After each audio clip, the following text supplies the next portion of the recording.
Paz e luz, paz e amor, vocês estão sintonizados com a RAM. Eu sou seu radialista Aroni.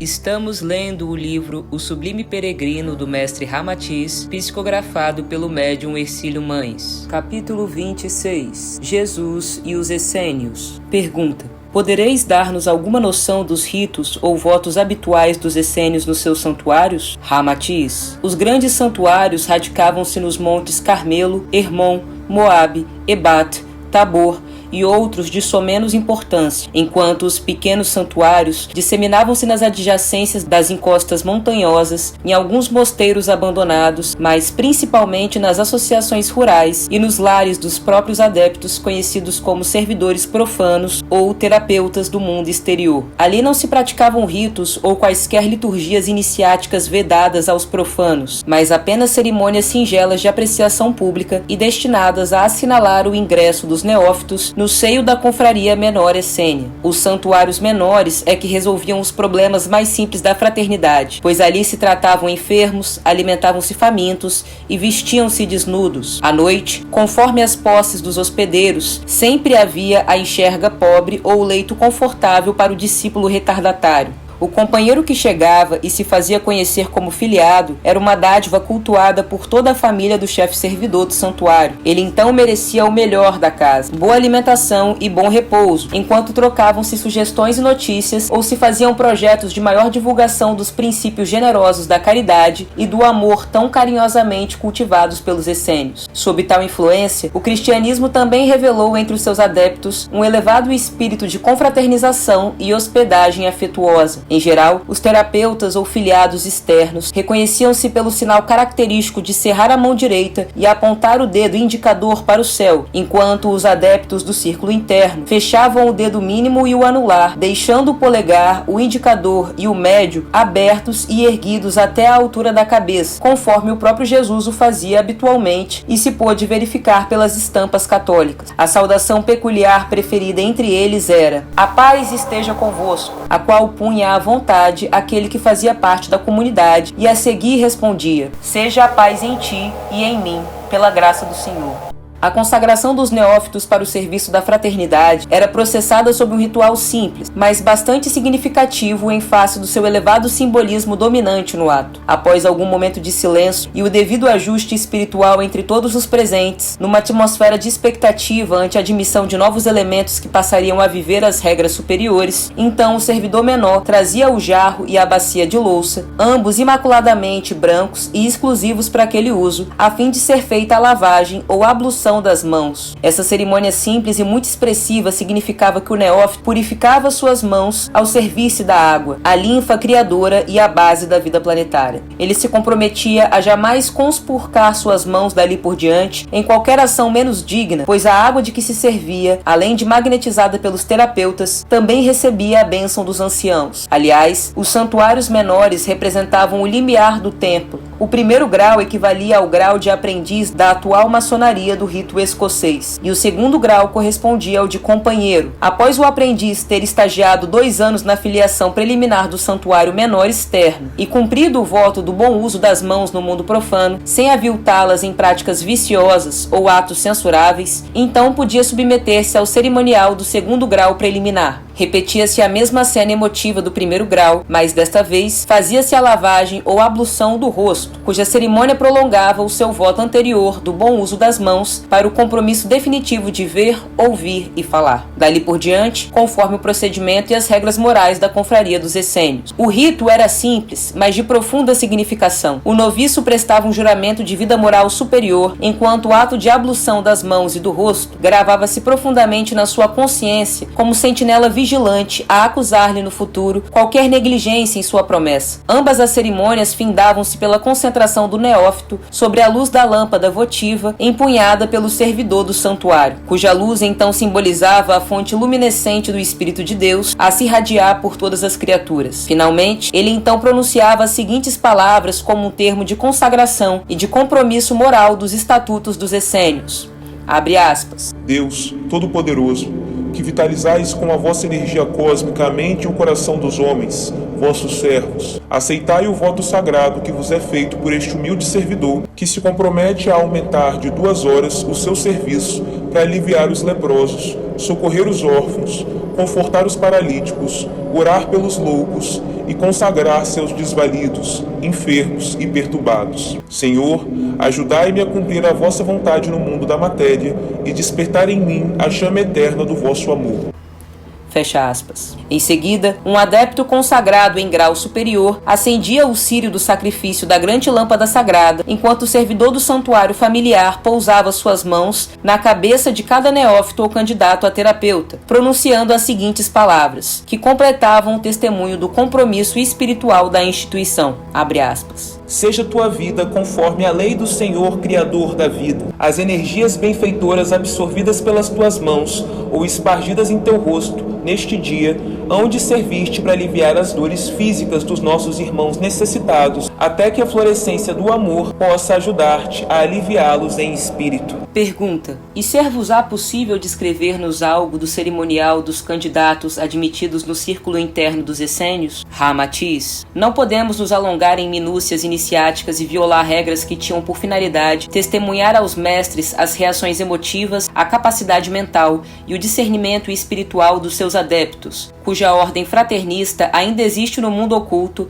e já se organiza e se dissemina no orbe terráqueo sob o comando do Cristo Jesus. No entanto, diremos alguma coisa quanto à sua significação espiritual do rito prescrito aos noviços, que após o testemunho de filiação e estágio de observância moral nos santuários menores, eram depois credenciados para sua iniciação no círculo interno. Após o compromisso espiritual assumido diante do mestre maior da iniciação, o noviço submetia-se aos testes de aptidão e controle mental, o que não achamos oportuno descrevê-los à ironia, descrença ou incompreensão do mundo profano ainda tão materializado nas suas relações humanas. O discípulo que já havia alcançado o grau máximo no santuário menor e se candidatava ao círculo interno, então envergava um hábito leve, de cor azul celeste, símbolo da vida extraterrena, pois a tradicional veste branca dos essênios era exclusiva dos iniciados nos últimos graus, cuja vida profana já se mostrasse imaculada e livre de críticas. Em seguida, o noviço ajoelhava-se diante do altar dos 7 livros sagrados,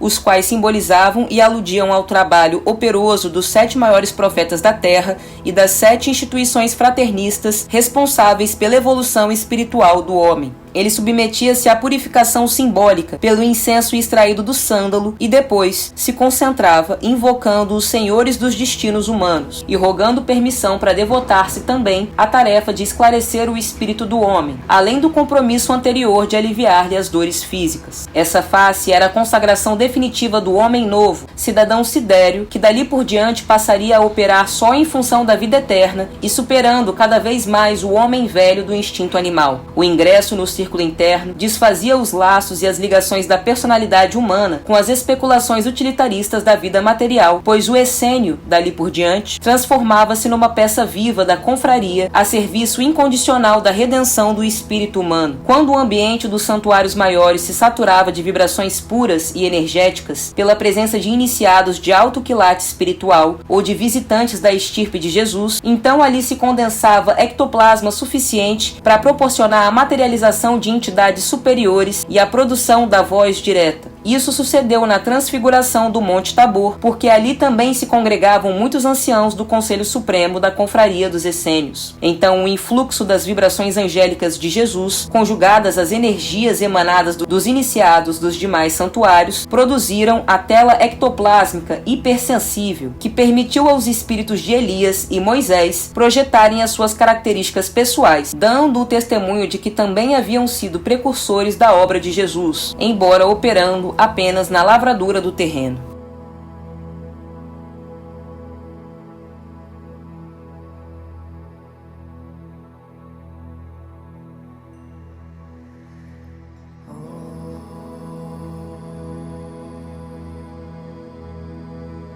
Em verdade lhe digo que ninguém pode ver o reino de Deus se não nascer de novo. Essa frase foi dita pelo Mestre Jesus a Nicodemos. Algumas coisas me chamaram a atenção nesse capítulo que eu achei ser complexo e de muito conhecimento valoroso para nós. O elemento da água, né? A gente tem, de acordo com os Ritis, os Vaidyas, né, canalizadores dos Vedas, 5 elementos que são a base de toda a criação cósmica universal: terra, fogo, água, ar e éter. São 5 elementos, né? De acordo com os hindus, os antigos. Mas aqui a gente tem a utilização do elemento água para representar essa iniciação do homem velho para o homem novo, por meio da lavagem das mãos, num primeiro momento, e no segundo momento a lavagem do rosto. Poderia ser o fogo, poderia ser a terra, poderia ser o ar, o éter, mas a água, né? A água que lava, que limpa. Quando a gente vai batizar um bebê ou batizar qualquer outra pessoa, a gente também lava a cabeça da pessoa, lava o corpo da pessoa, né? A água traz essa simbologia de limpar e lavar as impurezas e te rejuvenescer em vida, em vitalidade, em espírito. Os essênios, eles lavavam as mãos para que um neófito se tornasse um terapeuta. E admito que eu fiquei curioso, né? Por que lava as mãos e não os pés? Ou por que não lava mão e pé junto, entendeu? Não sei, coisas da minha cabeça. O que os essênios viam nas mãos? Eu entendo isso, tipo assim, a mão é um portal, né? Você se conecta por meio da mão, se a gente for parar para pensar sobre isso, entendeu? O toque. Quando você toca em algo, você se conecta, não é?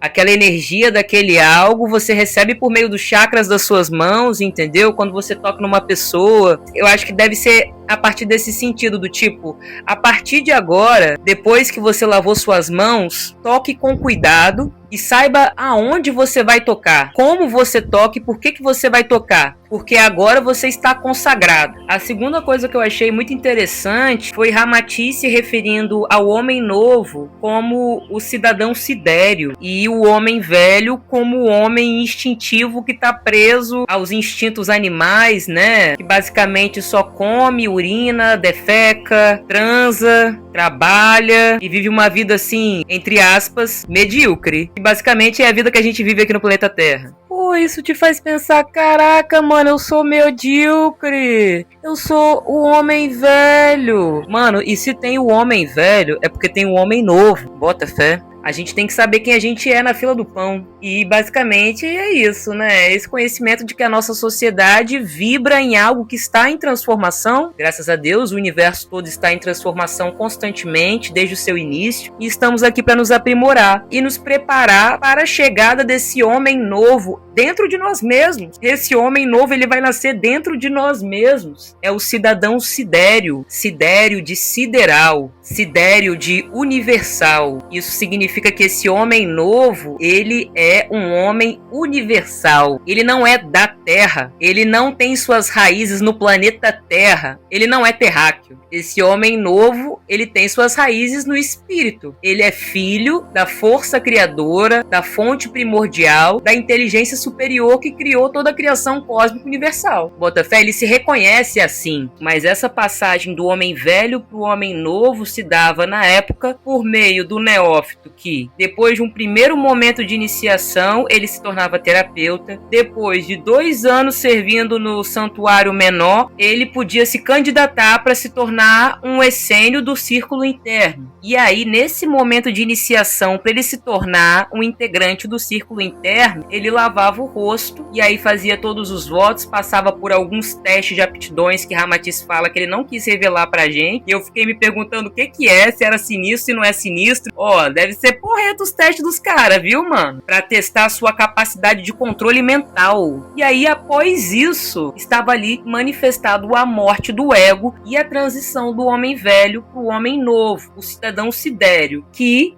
estaria sujeito a servir ao espírito incondicionalmente pela eternidade. É sobre serviço, gente. É sobre servir incondicionalmente, eternamente ao outro irmão. Não tem nada de eu nesse caminho espiritual, entendeu? Em algum momento você compreende que você precisa ter amor próprio e se amar profundamente, a complexidade que é você, porque você foi criado pela fonte, logo Deus derramou todo o amor dele sobre você, então você tem que se amar. Se amar é primordial. Não é sobre você deixar de se amar para amar primeiramente o outro. Não. Primeiro você coloca a máscara em você, não é mesmo? Para depois colocar no outro. Só que é muito importante que você faça isso logo para colocar a máscara no outro, porque tem muita gente sem máscara que tá asfixiando, entendeu? Vamos usar essa metáfora. Quem tem mais tem que oferecer para quem tem menos, desinteressadamente, de forma humilde e de forma prática. Então, se você tem qualquer coisa, sabe, um conhecimento, uma habilidade, um dom, uma aptidão, só é real quando é compartilhado com quem precisa daquilo. Se você tem e você guarda, você está sendo egoísta. Agora, se você tem essa luz e você compartilha a luz, o conhecimento que ilumina, aí sim você está agindo sobre os preceitos do Pai Criador e da Mãe Divina. Seja tua vida conforme a lei do Senhor Criador da vida. As energias benfeitoras absorvidas pelas tuas mãos ou espargidas em teu rosto, neste dia,